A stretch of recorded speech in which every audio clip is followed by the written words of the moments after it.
So, I made a couple videos about this topic. Hope your day has been good. My name is Ethan J. Just sharing some insight and some perspectives on this YouTube channel. I hope everything is good for you on the other side of the world. So, a lot of people in this generation today have a lot of big expectations when it comes to love, including myself. The harsh reality is, though, that we have certain limitations in today's culture and in today's society today that will mitigate and prevent true love from ever occurring. A lot of people aren't really chasing love. What they're really chasing is a good opportunity to pay their bills better, a better opportunity to spend their time and release their hormones and, have a quick fix. A lot of people are not really considering lifetime, which marriage and true love, if you're a Christian at the least, or somebody that wants to seek a good, healthy relationship, it is that, right? If you look at society today, there's more of an incentive to have a quick, pleasurable experience with someone versus a long-term commitment. And I could talk to you about the scientific studies that measure the negatives of that in comparison to a longer, more specific deep dive of a relationship. But of course, that isn't, aside from the scientific study, there isn't much incentive to it today, right?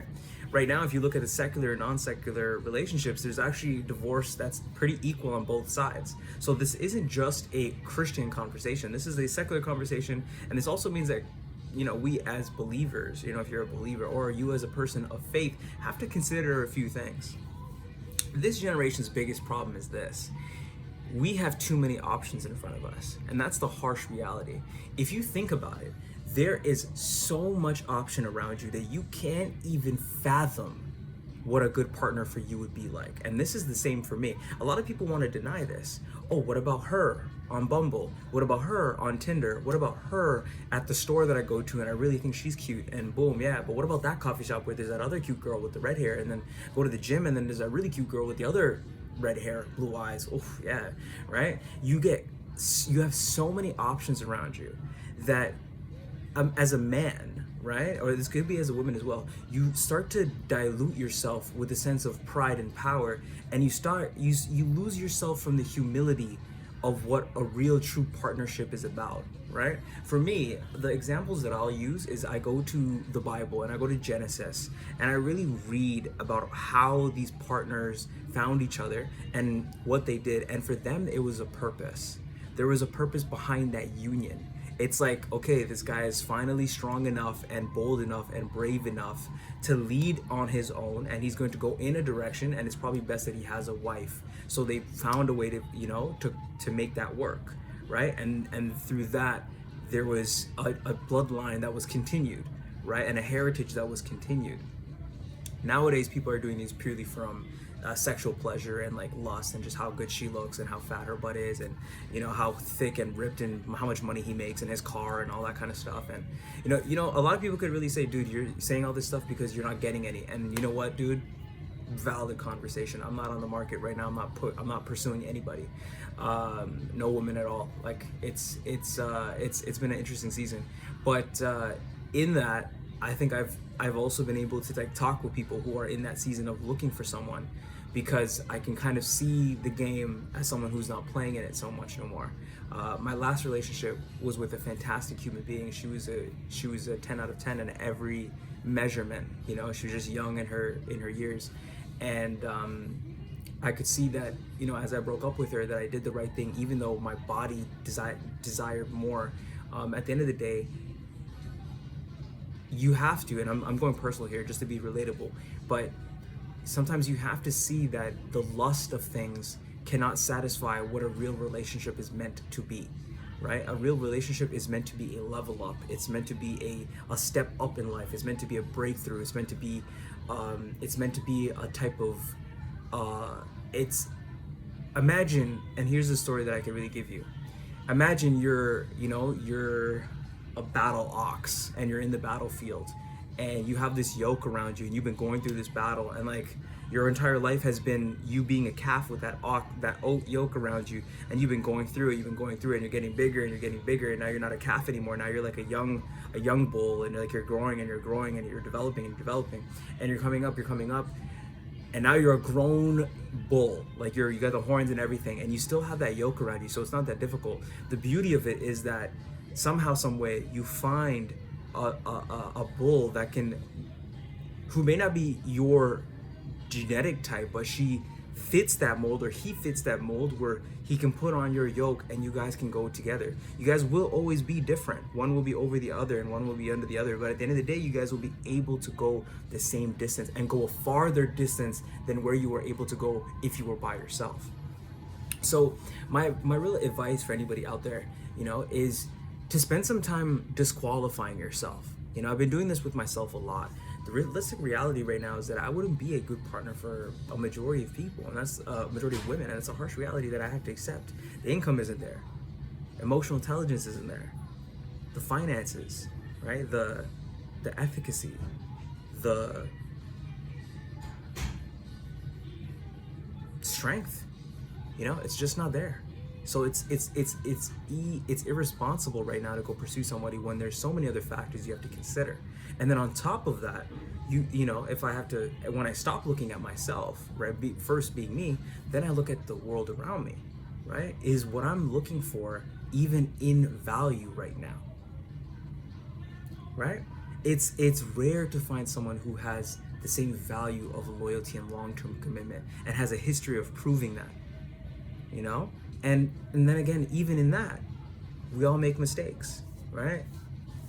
Life is a very interesting thing. So my advice for anyone out there is, don't seek relationships so deeply. It's a part of your genetic disposition, and I agree, right? It's part of who we are as humans, to seek relationships. But don't chase it. Just go about your life, build yourself up, build your education, build your resilience, build your body, build your career, build your income, build your relationships. But don't chase something, because sometimes we get so blinded by wanting to have the perfect partner that we forget that we are not the perfect partners ourselves, right? It's childish to demand a 10 out of 10 when you are a 5 at 6 or at best. And sometimes, and listen, I'm in that season of building myself up, and I can look at myself in the mirror and say, I'm not the perfect version of me right now. It doesn't mean you're going to be there forever. It just means that you're there currently, right? And remember this, sometimes God might give you a 10, but she might not be the 10 that the world claims is a 10. In my opinion, beauty and attractiveness is a very important factor that's subjective per man and per individual, right? You can ask this with your homies, or one guy will say that she's a this, but she's a that. It's because beauty's subjective, right? Relative beauty might be a conversation of discussion, but in nuanced speech, everyone has different tastes, right? The same thing with food. Now, that could be a subject for debate, but anyways, when you think about it, when you really think about it, your tastes and your interests, they change over time, right? They don't stay the same. So one thing you should do is just wait it out. Go through a season of consecration, go through a season of fasting and praying, go through a season of building yourself up, becoming healthy. As you do this, you yourself begin to change, you shift, right? And as you shift, you start to realize that there's certain things that you do need and certain things you don't need, right? One thing I always tell people in this day while you're single, just talk to people about real topics of interest, right? Like, talk to people about divorce, talk to people about infidelity, talk to people about why it occurs, right? I have a theory on it, and of course I could be wrong, but I've studied the masculine and the feminine energy for a while to know that women are inherently feminine and men are inherently masculine, but the society kind of makes both roles kind of interchange, especially with this time and age.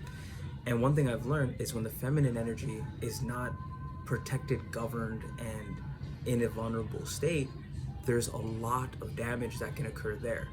And when the masculine state is also unstable, out of whims, out of control, there's a lot of damage that can happen there, right? So you see the two dualities, right? So one thing as a man, right, I'm speaking for the men here, that you have to think about is, are you prepared to be the man that can protect your wife from a dangerous world of men that are always trying to hook up with her, sleep with her, emotionally get into her mind, right? Because that's a world that you potentially have to fight for. The same way you have to think about when your kids come into the world, right? You have to think, okay, can I trust my kids in the school system? Can I trust my kids going to hang out with these friends? Can I trust my kid going out and going to these places and not being influenced in the right way? You have to think like this as a man. You know, it's like these are conversations in your mind that you have to mentally prepare for, right? And a lot of men are not even in this stage of thinking yet. They're just thinking about, okay, how do I have fun tonight? And that's what I mean by saying it's sometimes it's really good to disqualify yourself, to put yourself out of the game so that you can start to elevate yourself above the standards that need to be met to start playing in the game to succeed. And that's what all my videos are really about. It's about learning these important conversations so that we can prepare ourselves if that is even God's will. But I'm just saying. So, hope this video finds you well. This video is called, and I'm gonna label it, disqualification, right? And I think it's important to qualify yourself. Other people will qualify you, but it's also important to disqualify you so you could better say to focus on priorities, right? Focus on the things that matter more, not the things that come secondary in nature, right? When you start chasing things that shouldn't be where they're at because that's what you feel and everyone else in your friend group is doing that, you're putting yourself in a dangerous position. So remember, always do things in a way that is preparing you for the season in which that God is calling you to do, or that you know is intuitively right. And also remember this, with every one of my goals is that I want to see relationships revitalized in this next couple coming years, where couples are not only the fittest and the healthiest they've ever been, like in terms of like health and fitness, but they're also staying together longer, right? Intimate longer, right? Using their bodies and their temples and their gifts and their sexuality longer, right? Together. And I want to build stronger homes. And to do that, we need to have these type of conversations, right? Where we talk to people about themselves and what they're expecting and what they are capable of. This means, guys, I'll be honest with you, I might never get married, but this is still a hope that I have for the world, right? So that being said, it's Ethan J signing out. I'm looking a little chunky today. I'm about to go hit the gym. But on that note, you be blessed. You have a great day.